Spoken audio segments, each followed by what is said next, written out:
नमस्कार, स्वागत है आपका जनता टीवी में। मैं हूं आपके साथ सचिन चौहान। बात होगी तमाम खबरों की, लेकिन बुलेटिन की शुरुआत 4 मिनट 18 मंडल से कर लेते हैं। हमीरपुर पुलिस को मिली है बड़ी सफलता। 6 लूट की घटनाओं का खुलासा, 10 शातिर आरोपियों को किया गिरफ्तार। भारी मात्रा में असला कारतूस भी बरामद। सहारनपुर में युवक की ट्रैक्टर से कुचलकर मौत। एक्टिवा सवार 2 लोग खरीदारी करने आए थे सहारनपुर। एक्टिवा अनियंत्रित होने से हुआ हादसा। हमीरपुर में चोरी और लूट की 6 घटनाओं का पुलिस ने किया खुलासा। 10 अभियुक्तों को किया गिरफ्तार। 6 अवैध असला और 8 कारतूस सहित 3 वाहन भी बरामद।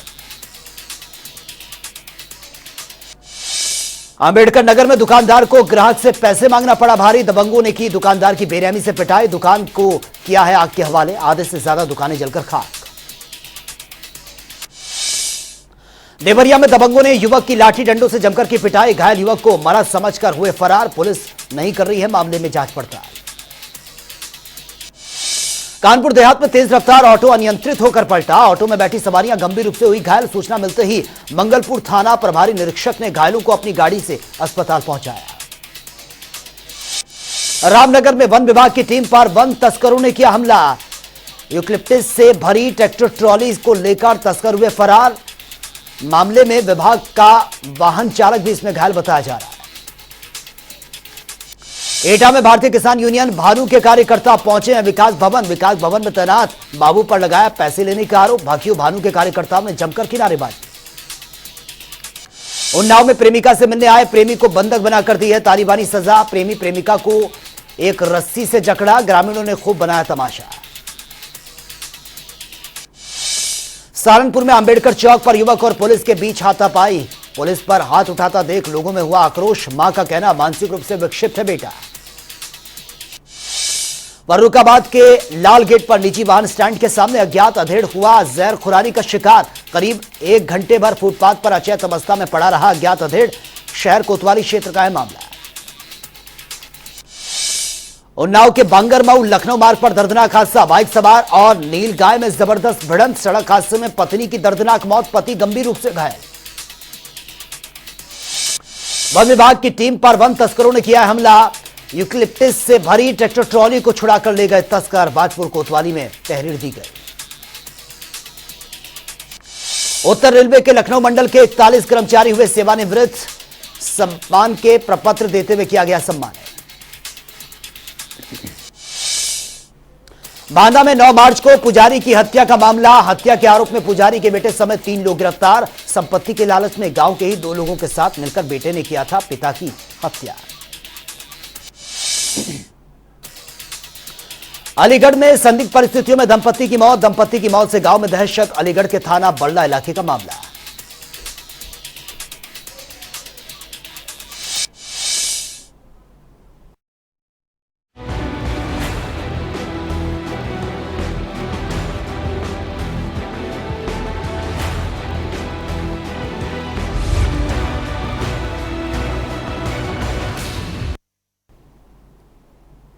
तो चलिए अब खबरें विस्तार से। मुख्यमंत्री योगी आदित्यनाथ मिर्जापुर पहुंचे हैं, जहां पर सीएम का हेलीकॉप्टर जमालपुर के देवकली इंटर कॉलेज में उतरा है और वहां से सीएम कैबिनेट मंत्री स्वतंत्र देव सिंह की मां के निधन पर शोक संवेदना व्यक्त करने के लिए उनके घर ओडी पहुंचे हैं और जहां पर उन्होंने स्वतंत्र देव सिंह की माता के निधन पर शोक संवेदना व्यक्त की है। इसके बाद विंध्याचल के लिए वो रवाना हो गए। सीएम योगी आदित्यनाथ विंध्याचल में लक्ष्मी स्वरूपा माता विद्यावांसिनी के मंत्रों के साथ पूजा अर्चना उन्होंने की है। उन्होंने पूरी विधि विधान के साथ पूजा अर्चना ये की है।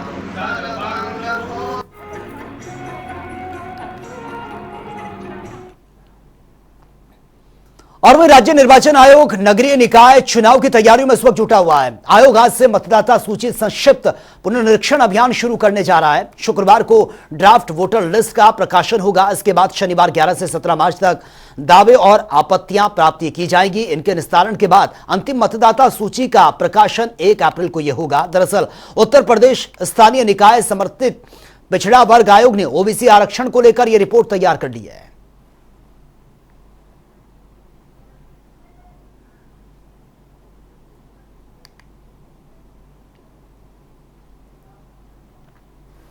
और वे पिछड़ा आयोग निकाय चुनाव सर्वे पर सपा के अमीक जामई ने निशाना साधते हुए कहा कि सरकार ने कैसे 3 महीने के अंदर ही सर्वे को पूरा कर लिया। साथ ही उन्होंने यह भी कहा कि 2011 के बाद कोई ताजा आंकड़ा बिना जातिगत जनगणना के कराए सरकार के पास नहीं है।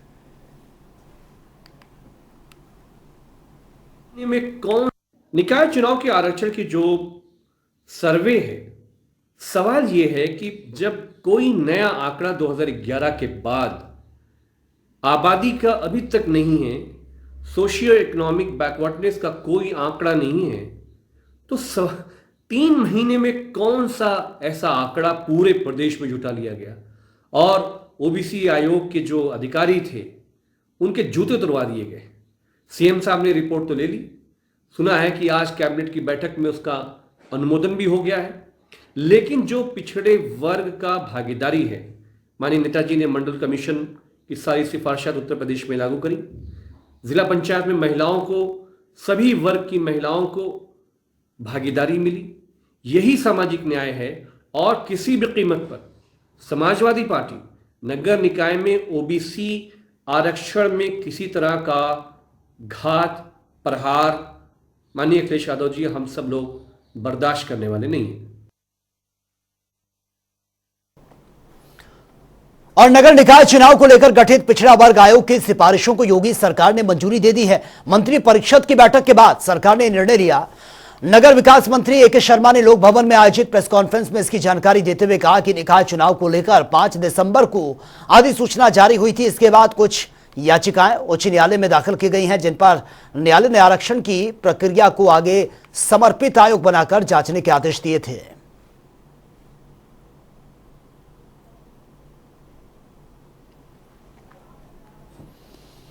और वहीं बुंदेलखंड को नेशनल हाईवे की विभिन्न परियोजनाओं की सौगात देने के लिए आगामी 13 मार्च को केंद्रीय सड़क एवं परिवहन मंत्री नितिन गडकरी महोबा आ रहे हैं। इस प्रस्तावित दौरे को लेकर सूबे के सीएम योगी आदित्यनाथ भी मौजूद रहेंगे। लगभग 2800 करोड़ के 8 प्रोजेक्ट का उद्घाटन और शिलान्यास महोबा के मोदी मैदान में किया जाना है, जिसका लाभ बुंदेलखंड के महोबा सहित विभिन्न जनपदों को लोगों को मिलेगा।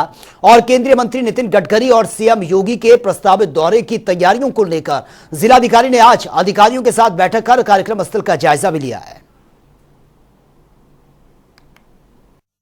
जो 13 तारीख को एनएच के विभिन्न जो प्रोजेक्ट हैं उनका उद्घाटन किया जाना, इसमें माननीय केंद्रीय मंत्री जी जो हमारे हैं एनएच में श्री गडकरी जी, वो यहाँ आ रहे हैं, जिनका प्रोग्राम उनको प्राप्त हो चुका है। उनको 16-15 पर यहाँ पहुँचना है और उसके बाद जो है जो 17:30 यहाँ से डिपार्चर का टाइम जो माननीय मुख्यमंत्री जी के लिए उसमें अभी हमको अवगत कराया गया है और प्रोग्राम जैसे प्राप्त होगा उस संबंध में हम पूर्ण जानकारी उस संबंध में देंगे।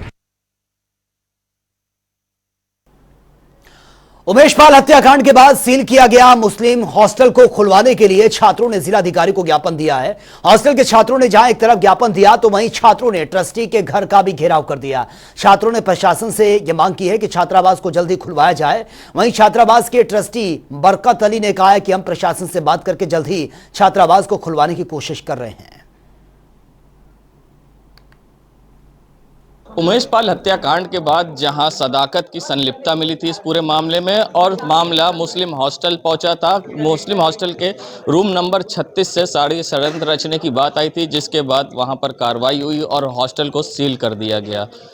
अवैध छात्रों के साथ साथ वैध छात्रों का भी कमरा सील हो गया, जिसके बाद अब छात्रों में आक्रोश है। आज जिलाधिकारी कार्यालय छात्र पहुंचे थे, जहां पर उन्होंने हॉस्टल खोलने की मांग की, जिसके बाद आज जिलाधिकारी से मुलाकात उनके ट्रस्टी की नहीं हो पाई और छात्र उनके घर पर आज धरने बैठे हैं। हम छात्रों से बात करेंगे कि किस तरह से आप लोग धरने बैठे हैं, क्या मांग है।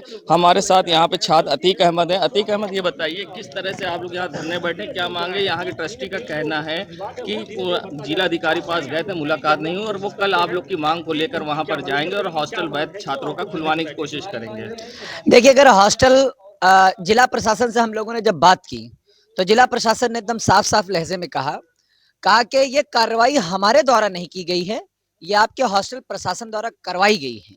उन्होंने हमको पत्र लिखा, उन्होंने कहा कि आप ऐसी कार्रवाई कीजिए और जो मुहर लगी है सील की हॉस्टल मैनेजमेंट ने लगाया है। हॉस्टल मैनेजमेंट का ये कहना है कि जब उन्होंने कार्रवाई के लिए लिखा तो उनसे एक गलती हो गई कि अवैध की जगह वैध भी लिख गया, जिसमें सारे कमरे सील हो गए। मगर अब जो वैध लोग हैं छात्र, उनके कमरे कल खुलवाने की कोशिश होगी। किस तरह से देखते हैं, धरने बैठे, क्या कहिए? देखिए सर, वैध और अवैध में एक गलती जो है, एक मात्रा की और एक वर्ड की गलती जो होती है, जैसे न्याय में आ जोड़ दिया जाए तो अन्याय हो जाता है। ये तो इनकी ब्लंडर मिस्टेक है ना, ये इसके मालिक ये हैं। हम लोग सिर्फ इतना जानना चाहते हैं कि बीए थर्ड ईयर के स्टूडेंटों की final graduation UG final year के स्टूडेंटों की एग्जाम चल रहे हैं। 13 तारीख को बीकॉम के एग्जाम है और हॉस्टल में लगभग 40 से 45 छात्र बीकॉम के हैं। और ऐसे में उनको जब अपने सेंटर पे जाना, एग्जाम देने जाना है, हॉस्टल के अंदर उनका आई कार्ड बंद है, हॉस्टल के अंदर उनकी किताबें बंद है, उनके दस्तावेज बंद हैं और छात्रों को बहुत सी ऐसी समस्याओं का सामना करना पड़ रहा है।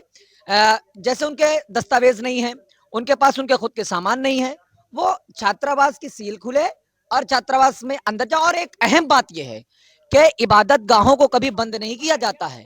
मुस्लिम हॉस्टल में एक बहुत तारीखी मस्जिद है, 130 सालों के इतिहास में आज तक कभी उस मस्जिद को बंद नहीं किया गया। उस मस्जिद में भी सील लगा दी गई, उस मस्जिद को भी सीज कर दिया गया है। ये बहुत ही शर्मनाक है। हमारी मस्जिद को आबाद किया जाए, हमारे छात्रावास को खुशहाल किया जाए, वैध छात्रों को जगह दी जाए। तो सुना आपने, छात्रों का क्या कहना है कि हॉस्टल के साथ साथ मस्जिद को भी सील कर दिया गया है। यहाँ पर हॉस्टल के ट्रस्टी हैं बरकत अली जी, ये बताइए, छात्रों के जिस तरह से आरोप है, आप लोग कल जिलाधिकारी से किस तरह से मिलेंगे छात्रों की मांग को हम लोग लेकर? पूरी कोशिश करेंगे और डीएम साहब से मिलेंगे और उनसे हम लोग कहेंगे कि भाई जो गलती होनी थी हो गई है। वैध बच्चों का जो कमरे हैं उनको खोल दिया जाए और उनको रहने दिया। कहा जा रहा है 130 साल पुरानी मस्जिद भी सील हो गई है। अब उस वक्त तो जो सील हो रही थी, हम उसमें कहने के बावजूद भी हमारा हॉस्टल का सारी चीज़ें करी, यानी हम लोगों का जो मीटिंग रूम थी उसको भी सील कर दिया गया। यहाँ तक कि थालनी रोड का जो बड़ा गेट था उसको भी सील कर दिया। उसमें हम लोग क्या कर सकते थे? तो सुना आपने कि ट्रस्टी का क्या कहना था बरकत अली का, और यहाँ पर छात्रों का क्या आरोप था। फिलहाल अब ट्रस्टी कल छात्रों की मांग को लेकर जिला अधिकारी से मिलेंगे और वैध हॉस्टल के जो छात्र हैं उनके लिए कमरा खुलाने की कोशिश करेंगे। जनता टीवी के लिए सैयद मोहम्मद आमिर, प्रयागराज। भारतीय किसान यूनियन के किसान मजदूर महापंचायत मेरठ में हुई है। आपको बता दें कि कमिश्नरी पार्क में महापंचायत में किसान बुलडोजर लेकर पहुंचे और बुलडोजर से पहुंचे किसानों ने सरकार का विरोध भी जताया। किसानों में सबसे ज्यादा गुस्सा राकेश टिकैत परिवार को बॉम्ब से उड़ाने की धमकी से है। किसानों का कहना है कि ऐसा कोई बॉम्ब नहीं बना है जो राकेश टिकैत के परिवार को नेस्तनाबूद कर दे। और किसानों का यह भी कहना है कि अगर टिकैत परिवार को खरौच तक भी आई तो किसान दिल्ली की सत्ता को हिला देंगे। किसानों का कहना है कि आज इस किसान मजदूर महापंचायत का आयोजन किसानों की गन्ना मूल्य भुगतान, गन्ना मूल्य वृद्धि, ट्यूबवेल पर मीटर लगाने को लेकर है। और वहीं प्रवर्तन निदेशालय ने सुबह सपा नेता जितेंद्र यादव की छापेमारी ये की है। जितेंद्र यादव लालू यादव के समधी हैं और लालू यादव के चौथे नंबर की बेटी यानी कि रागिनी से जितेंद्र यादव के बेटे राहुल की शादी हुई थी। ईडी की टीम यहां पर तमाम दस्तावेज खंगाल रही है। खबरों के मुताबिक लैंड फॉर जॉब यानी कि जमीन के बदले नौकरी के मामले में छापेमारी हुई है। हालांकि रेड के दौरान क्या बरामदगी हुई है इस बारे में अब तक कोई जानकारी नहीं मिल पाई है। इससे पहले ईडी और सीबीआई इस घोटाले में राबड़ी देवी लालू यादव से पूछताछ कर चुकी है।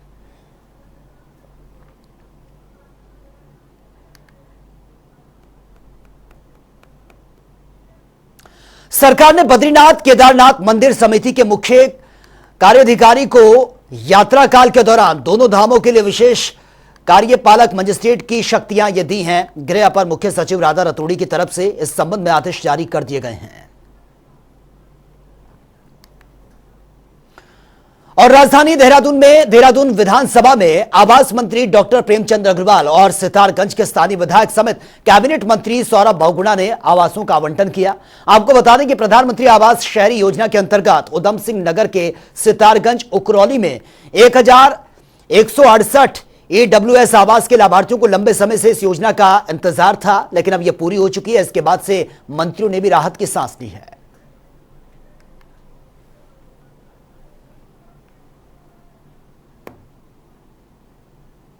माननीय मुख्यमंत्री जी को और माननीय हमारे शहरी विकास मंत्री जी को, क्योंकि ये योजना जो थी 2017-18 की योजना थी, किसी कारणवश लंबित पड़ी हुई थी और जब मैं विधायक बनकर आया तो मैं लगातार इस योजना को कंप्लीट कराने के पीछे था। और मैं आज बहुत बहुत बधाई देता हूँ हमारे मुख्यमंत्री जी को और हमारे शहरी विकास मंत्री जी को कि आज इस सरकार में ये योजना धरातल पर उतारी गई है 394 लोगों को हम आज लाभार्थियों को आज हम आवास आवंटित कर रहे हैं। 1168 मेरी विधानसभा में होने हैं। फर्स्ट फेज में हमने 394 लाभार्थियों को शॉर्टलिस्ट कर लिया है। मैं सारे विभाग के कर्मचारियों को धन्यवाद देता हूँ कि पेंडिंग योजनाओं को धरातल पर उतारना ये सरकार का लक्ष्य है और माननीय मोदी जी का जो सपना है कि हर उस व्यक्ति को जिसके सर पर छत नहीं है उसको छत मिले, वो सपना पूर्ण। हमारे यशस्वी प्रधानमंत्री आदरणीय नरेंद्र मोदी जी, जिनका एक ड्रीम प्रोजेक्ट है कि हम हर घर को, हर व्यक्ति को हम छत दें। और उत्तराखंड में आप जानते हैं कि जो हमारा लगभग 21 परियोजना यहाँ पे चल रही है और 17,304 लोगों को आवास उनमें मिलना है। आज हमने जो हमारी उकरोली सितारागंज की जो परियोजना है, जिसमें 1168 EWS आवासीय परियोजना जो चल रही है उसमें लोगों को दिए जाने हैं। आज 394 लोगों का ड्रॉ हमने निकाला है और तुरंत ऑनलाइन उनको हम लोगों ने यहाँ पे एक लॉटरी निकाली है और उसमें भी हमने जो हमारे दिव्यांग हैं या बुजुर्ग हैं, जो हमारे वरिष्ठ नागरिक हैं, उनको पहले फर्स्ट फ्लोर पे हमने उनको जगह दी है। शेष को उसी हिसाब से।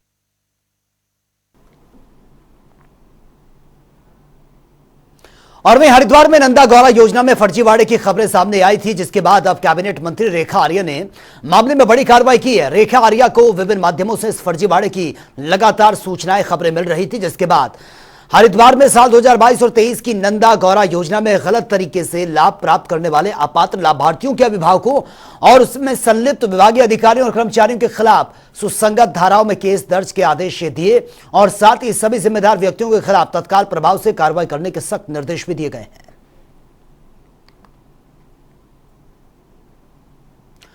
रामनगर में उत्तराखंड की महिला ओपन टूर्नामेंट की शुरुआत ये की गई है, जिसमें प्रतिभाग के लिए उत्तराखंड के अलग अलग जिलों से महिलाएं रामनगर पहुंची हैं। आपको बता दें कि आज से रामनगर की कानिया ग्राउंड में 3 दिवसीय महिला वॉलीबॉल प्रतियोगिता का आयोजन यह किया जा रहा है, जिसका शुभारंभ ब्लॉक प्रमुख रेखा रावत, पूर्व ब्लॉक प्रमुख संजय नेगी समेत सांसद प्रतिनिधि इंदर रावत और ग्राम प्रधान संयुक्त रूप से यह किया गया है।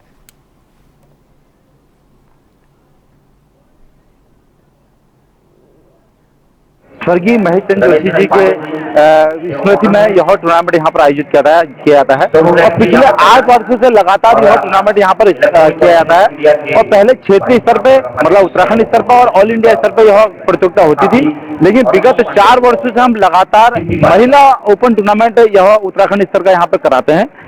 मतलब महिला दिवस भी अभी 2 दिन पूर्व था, तो यह पहला ऐसा टूर्नामेंट है महिलाओं पर कि जो ओपन रूप से पहला ऐसा टूर्नामेंट यहाँ इस कान्या ग्राम सभा में देवभूमि स्पोर्ट्स क्लब की तरफ से कराया जाता है।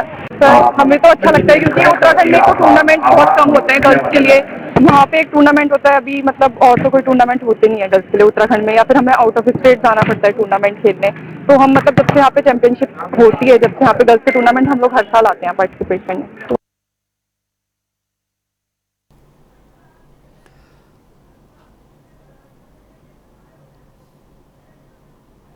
और वही G20 की बैठक से पहले रुद्रपुर में अतिक्रमण पर प्रशासन का पीला पंजा चला है। आपको बता दें कि यहां पर हाईवे किनारे से रामपुर रोड पर बड़ी संख्या में पुलिस बल के साथ प्रशासन ने अतिक्रमण को हटा दिया है। इससे सैकड़ों परिवार सड़क पर आ गए हैं। पुलिस ने उनकी कहासुनी पुलिस के साथ हुई है, लेकिन लाठी के खौफ ने उन्हें घर छोड़ने पर मजबूर कर दिया है। बड़ी बात यह भी है कि अतिक्रमण एक दिन में नहीं होता। सरकारी जमीन जब घेरी जाती है तो उसमें वक्त लगता है। उस वक्त अधिकारी कहां होते हैं, ये भी लगातार सवाल उठ रहे हैं।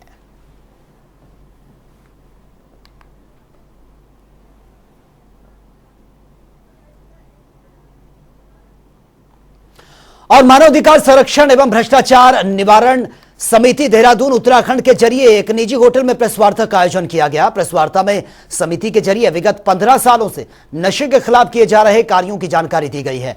प्रेस वार्ता को संबोधित करते हुए मानवाधिकार संरक्षण एवं भ्रष्टाचार निवारण समिति के अध्यक्ष ललित मोहन जोशी ने बताया कि 2005 में हल्द्वानी से उन्होंने इस अभियान की शुरुआत की थी और अब तक लाखों युवाओं को नशे के खिलाफ जागरूक वो कर चुके हैं। पिछले 15 वर्षों से नशे के खिलाफ जंग मिलकर लड़ेंगे हम, इस मुहिम को हम लोग चला रहे हैं। और आज ये 15 वर्ष, क्योंकि लगभग 7.5 लाख बच्चों से, युवाओं से, जो 6ठी से लेकर 12वीं तक के कक्षाओं में है, विशेषकर टीनेजर बच्चों से हम मिले और आज ये जो मंच है, मंच में वो लोग हैं जिन्होंने इस समाज को इस देश को, प्रदेश को एक नई दिशा देने का काम किया है।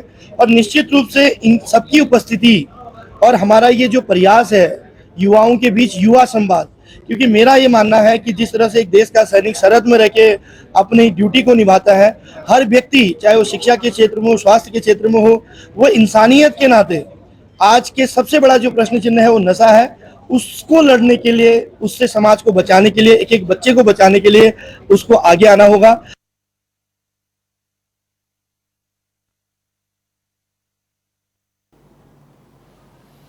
और वे हरिद्वार में पिरान कलियर दरगाह को लेकर उत्तराखंड वक्फ बोर्ड के अध्यक्ष शादाब शम्स ने हरिद्वार जिला प्रशासन पर बड़े आरोप लगाए हैं। उनके अनुसार इस बार वक्फ बोर्ड ने एक प्रबंधक को कलियर शरीफ दरगाह में भेजा और हर महीने की दान की पेटी खुली तो 15 लाख से कम किसी भी पेटी में नहीं निकले, जबकि हर महीने कभी 5 या फिर 6 लाख से ज्यादा दान कभी नहीं निकलता था।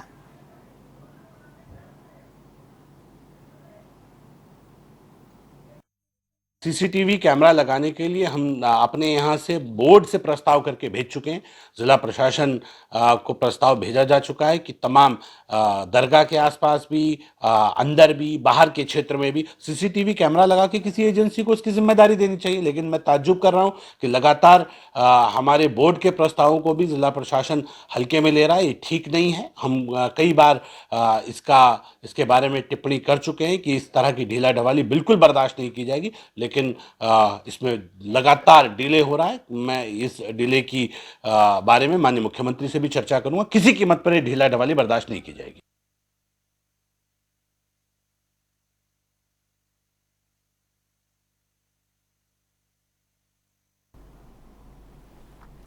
हल्द्वानी के बुद्ध पार्क में पूर्व सैनिकों ने प्रदर्शन करते हुए केंद्र सरकार से 1 रैंक 1 पेंशन 2 की विसंगतियों को दूर करने की मांग की है। अपनी 7 सूत्री मांगों को लेकर पूर्व सैनिकों ने एसडीएम के माध्यम से रक्षा मंत्री और प्रधानमंत्री को ज्ञापन भेजा है। इसके साथ ही एमएसपी अलाउंस सभी रैंक का सम्मान किए जाने को लेकर भी यह मांग की गई है।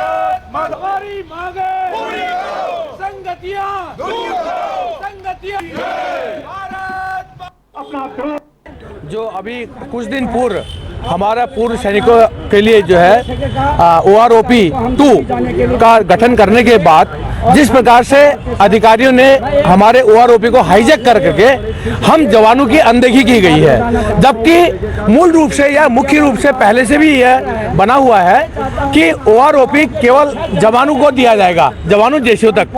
अधिकारियों को यह OROP लागू होने का कोई मतलब नहीं था। लेकिन हम ये नहीं, हमारा उनसे कोई विरोध नहीं है, मगर कहना इस प्रकार है कि जब OROP 2 लागू किया गया जिसमें अधिकतम लाभ अधिकारियों को दिया गया बजाय जवानों जैसियों के, जबकि उसी समानुपात में अगर जवानों जैसियों को भी दिया जाता।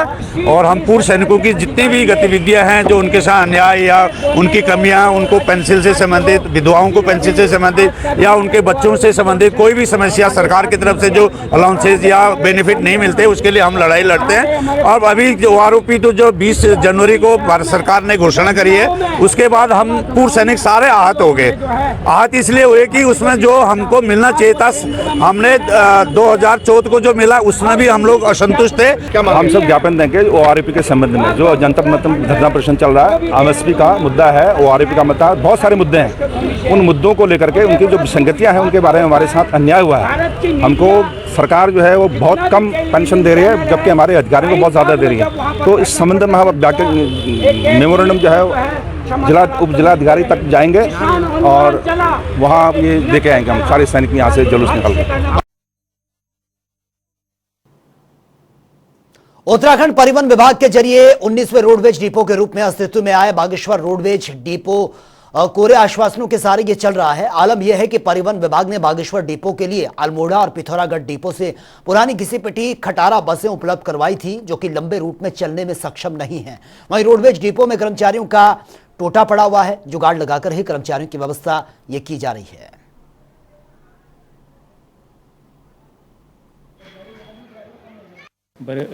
बागेश्वर बरेली और पेशिया दिल्ली और धर्मगढ़ दिल्ली। अल्मोड़ा डिपो से यहाँ अभी वर्तमान में 10 बसें आ चुकी हैं। तो 10 बसों में कुछ चालक और परिचालक भी आ चुके हैं। 8 परिचालक आ चुके हैं और 13 फिर जो है पिथौरागढ़ डिपो से वाहनें मंगाई जाएंगी यहाँ। 7 वाहनें पिथौरागढ़ डिपो से आनी हैं और अभी पिथौरागढ़ डिपो से तकनीकी कर्मचारी भी आएंगे, अगले सप्ताह तक डिपो में पहुँच जाएंगे, तो तकनीकी कर्मचारियों की भी कमी पूर्ति हो जाएगी। परिवहन मंत्री महोदय का आश्वासन दिया है उन्होंने कि कुछ नई बसें उपलब्ध कराएंगे। हमें आशा है कि परिवहन मंत्री महोदय कुछ नई बसें उपलब्ध कराएंगे यहाँ। तो जो अभी चल रही बसें ये ठीक हैं क्या आतंकी? ये हैं तो ये अभी तकनीकी खामियां तो कुछ हैं इनमें, परंतु अब तकनीकी स्टाफ पहुँचेगा तो इनकी तकनीकी कमियाँ भी दूर की जाएंगी।